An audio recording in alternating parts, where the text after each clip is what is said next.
பாமக இளைஞரணி தலைவர் அன்புமணி செய்தியாளர்களை சந்தித்து வருகிறார். அதன் நேரலை காட்சிகள். முடிவு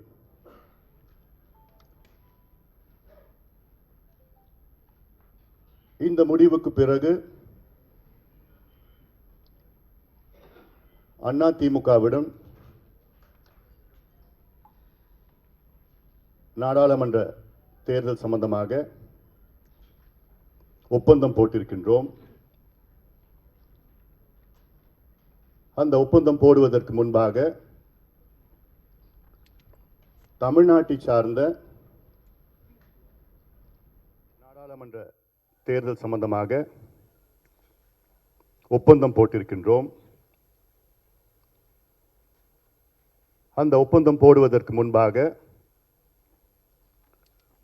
தமிழ்நாட்டை சார்ந்த பிரச்சனைகள் மற்றும் உரிமைகளுக்காக அதற்கு தீர்வு வர வேண்டும் என 10 அம்ச கோரிக்கையை நாங்கள் முதலமைச்சரிடம் நாங்கள் கொடுத்து இதையெல்லாம் நீங்கள் செயல்படுத்த வேண்டும், இது எங்களுடைய கோரிக்கை. அதில் முக்கிய கோரிக்கைகள் காவிரி டெல்டா பகுதிகளை, காவிரி டெல்டா பாசன மாவட்டங்களை பாதுகாக்கப்பட்ட வேளாண் மண்டலமாக சட்டம் வடிவம் கொண்டு அறிவிக்க வேண்டும் என எங்களுடைய கடந்த சட்டமன்ற தேர்தல் நேரத்திலே தேர்தல் அறிக்கையிலே நாங்கள் சொல்லியிருந்தோம். பிறகு நான் 10 நாட்களாக டெல்டா பகுதிக்கு சென்று விழிப்புணர்வு பிரச்சாரம் மேற்கொண்டேன். துண்டு பிரசுரங்கள் எல்லாம் கொடுத்தோம். எங்களுடைய நோக்கம் காவிரி டெல்டா பகுதியிலே ஹைட்ரோ கார்பன் திட்டம், பெட்ரோ கெமிக்கல் திட்டம், ஓஎன்ஜிசி, மீத்தேன், ஷேல் கேஸ் எந்த திட்டமும் வரக்கூடாது. அது உணவு கொடுக்கின்ற மண்ணாக இருக்க வேண்டும். வரும் காலத்தில் காலங்காலமாக வருங்கால சந்ததியினருக்கு அது உணவளிக்க வேண்டும். அதை சட்டம் வடிவம் கொண்டு பாதுகாக்க வேண்டும் என எங்களுடைய கோரிக்கையை முதலமைச்சர் அவர்கள் நிச்சயமாக நான் பரிசீலனை எடுத்துக்கொள்வேன் என்று உறுதி கொடுத்திருக்கின்றார்கள். அடுத்த கோரிக்கை மேகதாது சம்பந்தமாக கர்நாடகாவில் அணை கட்டக்கூடாது என்று தமிழ்நாட்டில் அனைத்து கட்சிகளுடைய கோரிக்கை. அதுவும் எங்கள் கட்சியினுடைய தொடர் கோரிக்கையாக எக்காரணத்தை கொண்டு மேகதாது அணை கர்நாடகாவில் காவிரி படுகைகளை கட்டக்கூடாது என்று அதை தொடர்ந்து வலியுறுத்த வேண்டும் என்று நாங்கள் கேட்டுக்கொண்டோம். அடுத்த கோரிக்கை விவசாயிகளுக்கு வங்கி கடன் மற்றும் கூட்டுறவு கடன்களை தள்ளுபடி செய்ய வேண்டும் என எங்களுடைய கோரிக்கை. இது கொஞ்சம் சிரமமாக இருக்கும் என்று முதலமைச்சர் அவர்கள் சொல்லியிருந்தார். ஆனாலும் குறைந்தது அல்லது முதல் கட்டமாக கூட்டுறவு கடன்களையாவது தள்ளுபடி செய்யுங்கள் என்று கேட்டிருக்கின்றோம். நிச்சயமாக நான் அதை பரிசீலனை எடுத்துக்கொள்வேன் என்று முதலமைச்சர் அவர்கள் சொல்லியிருக்கின்றார்கள். அடுத்தது முக்கியமாக பலமுறை ஐயா அவர்கள் வலியுறுத்தினார்கள், பேரறிவாளன் உள்ளிட்ட 7 விடுதலை செய்ய வேண்டும் என எப்படியாவது வலியுறுத்த வேண்டும் என மருத்துவர் ஐயா அவர்கள் தொடர்ந்து வலியுறுத்தினார்கள். அவர்கள் அழுத்தம் கொடுக்க வேண்டும் என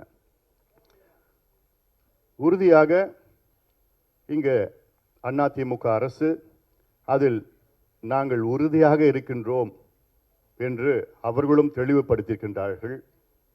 நிச்சயமாக பாட்டாளி மக்கள் கட்சி பேரறிவாளன் உள்ளிட்ட 7 விடுதலை செய்யும் வரை நாங்கள் ஓயமாட்டோம். தொடர்ந்து நாங்கள் அழுத்தம் கொடுத்து கொண்டே இருப்போம். அடுத்த எங்களுடைய கோரிக்கை நீட் தேர்வு தமிழ்நாட்டிற்கு விலக்கு அளிக்க வேண்டும் என. இதில் தமிழ்நாட்டு சட்டமன்றத்தில் சட்டத்தை நிறைவேற்றி இது மத்திய அரசு நிலுவையில் இருக்கிறது.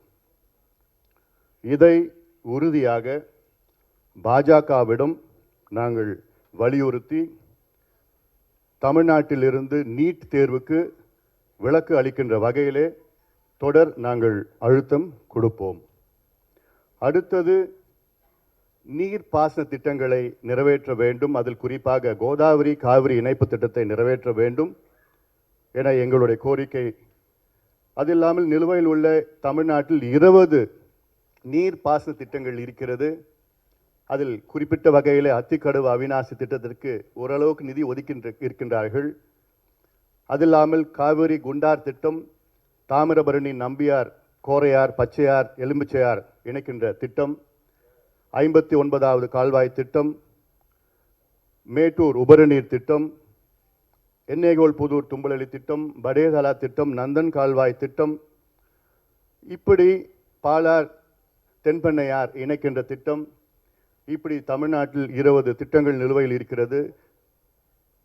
பாண்டியார் புன்னம்புழா திட்டம், நம்பியார் திட்டம், இப்படி தோனி மடுவு திட்டம் என்ற இதற்கு நிதி ஒதுக்கீடு செய்து இதையெல்லாம் நிறைவேற்ற வேண்டும் என பாட்டாளி மக்கள் கட்சியினுடைய கோரிக்கையாக நாங்கள் வைத்தோம். அடுத்து தமிழ்நாட்டிலிருந்து மணல் எடுப்பதை, ஆற்றில் மணல் எடுப்பதை முழுமையாக நிறுத்த வேண்டும் என எங்களுடைய ஆழமான கோரிக்கை வைத்திருக்கின்றோம். முதலமைச்சர் அவர்கள் 2 ஆண்டுகளுக்கு முன்பே அறிவித்திருக்கின்றார்கள், துணை முதலமைச்சர் அவர்கள் அறிவித்திருக்கின்றார்கள். நாங்களும் அந்த முடிவில் தான் இருக்கின்றோம். எம்சாண்ட், ஆல்டர்னேட் சாண்ட், எம்சாண்ட் மற்றும் வெளிநாட்டிலிருந்து இறக்குமதி செய்கின்ற மணலை பயன்படுத்தலாம் என்று, அது ஒரு காலகட்டத்திற்குள் உறுதியாக நாங்கள் தமிழ்நாட்டில் உள்ள ஆறுகளில் மணல் எடுக்க மாட்டோம் என்று அவர்களும் சொல்லியிருக்கின்றார்கள். அதில்லாமல் பாட்டாளி மக்கள் கட்சியினுடைய நீண்ட நாள் கோரிக்கை பூரண மது விலக்கு.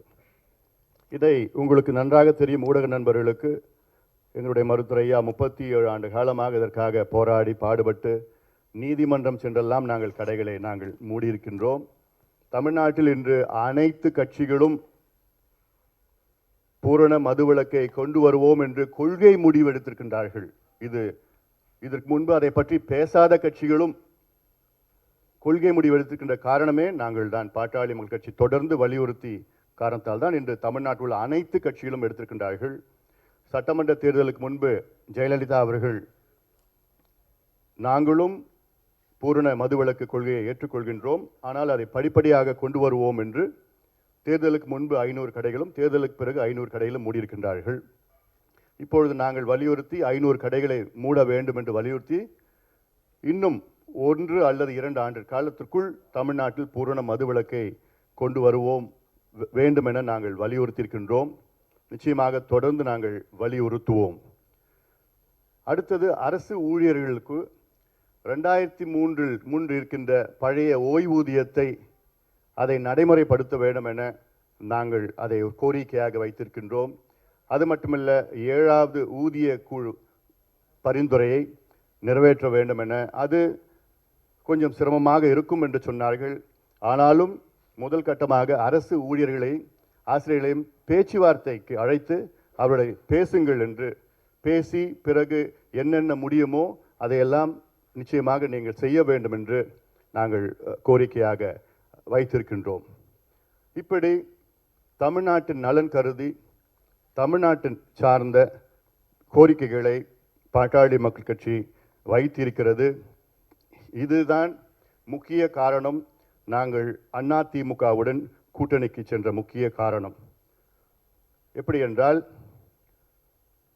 இன்று ஆளும் கட்சி அதிமுக, மத்தியிலே பாஜக, இவர்களுடன் சேர்ந்து நிச்சயமாக, அதாவது இதுக்கு முன்பு நாங்கள் இந்த திட்டங்கள் வேண்டும் என்று நாங்கள் போராடினோம். அதற்கு ஒரு உதாரணம் நான் சொல்கின்றேன். 2004க்கு முன்பு புகையிலை எதிர்த்து நாங்கள் போராடினோம். நான் போராடினேன், எங்களுடைய இயக்கம் போராடியது, குட்காவை எதிர்த்து போராடியது, பொது இடங்களில் புகைப்பிடிக்க கூடாத சட்டத்தை கொண்டு வந்தோம். சட்டம் எதிர்த்து நாங்கள் வேண்டும் என்று போராடினோம். சினிமாவில் புகைப்பிடிக்க காட்சி ரத்து செய்ய வேண்டும் என்றால் பல போராட்டம் நடத்தினோம். ஆனால் 2004இல் கூட்டணி சென்றோம். நான் அமைச்சர் பதவி எனக்கு கொடுத்தார்கள். ஒரே ஒரு கையெழுத்து போட்டு இந்தியாவிலே பொது இடங்களில் புகைப்பிடிக்க கூடாதுன்னு சட்டத்தை கொண்டு வந்தோம். சுலபமாக இருந்தது. அதிகாரம் வந்தவுடன் அதை செய்தோம். ஆக எங்களுடைய கோரிக்கை தமிழ்நாட்டின் நலன் சார்ந்த கோரிக்கை தான்.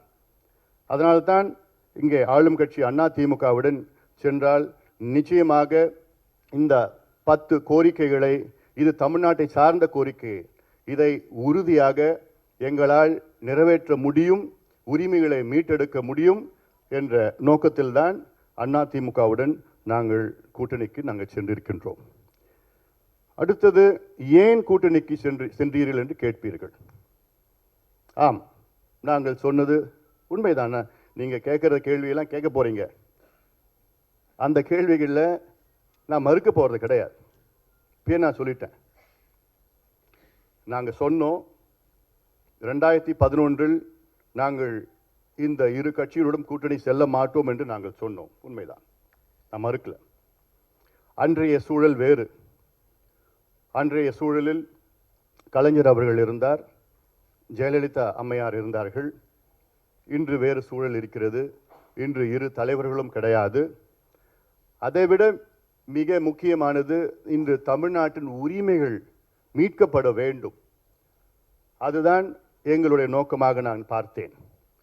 அது மட்டுமல்ல, இந்த முடிவை எடுத்து 8 ஆண்டு காலம் ஆகிறது.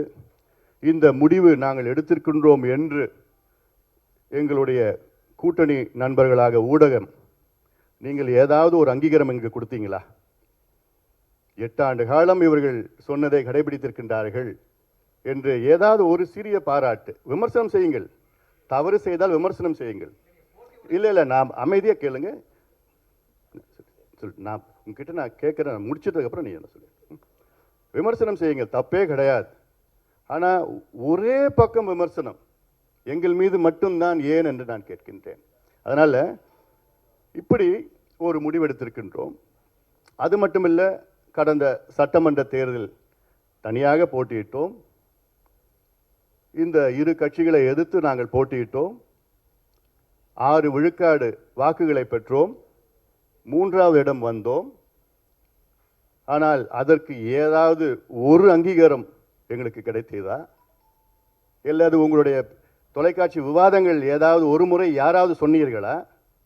ஒரே ஒரு முறை சொன்னீங்களா? பாட்டாளி கட்சிப்பா தனியாக போட்டிட்டது, தனியாக போட்டிட்டு 6 விழுக்காடு வாங்கியிருக்கிறது என்று ஏதாவது ஒரு, அது இல்லை. அது மட்டும் கிடையாது, தமிழ்நாடு மக்களும் எங்களுக்கு அங்கீகாரம் கொடுக்கவில்லை. ஏனால் எங்களுடைய தேர்தல் அறிக்கை மிக சிறந்த தேர்தல் அறிக்கை என்று எல்லாரும் பாராட்டினார்கள். அதில் தேர்தல் அறிக்கையில் உள்ள திட்டங்கள் தான் இப்பொழுது நாங்கள் வைத்திருக்கின்றோம். எங்களுடைய 10 கோரிக்கையாக வைத்திருக்கின்றோம். ஆக அப்படி நிச்சயமாக அந்த தேர்தல் அறிக்கையில் உள்ளதில் நிறைவேற்ற வேண்டும் என்று எங்களுடைய நோக்கம். அது அதிமுகவுடன் கூட்டணி சென்றால் நிச்சயமாக அதை நிறைவேற்றலாம் என்ற நம்பிக்கை எங்களுக்கு இருக்கிறது. நான் ஒரு சில மாதங்களுக்கு முன்பு நான் சொன்னேன், ஒரு பேட்டியும் கொடுத்தேன். தமிழ்நாட்டில் இனி தனியாக எந்த கட்சியும் போட்டியிட்டு வெற்றி பெற முடியாது. இனி என்றால் ஒரு காலகட்டத்தில் அடுத்த 5 ஆண்டுகளோ 10 ஆண்டுகளோ 15 ஆண்டுகளோ தனியாக எந்த கட்சியும் போட்டியிட்டு வெற்றி பெற முடியாத ஒரு சூழல் இருக்குது. அதனால்தான் இந்த தேர்தலில் எங்களுடைய வியூகத்தை நாங்கள் மாற்றியிருக்கின்றோம்.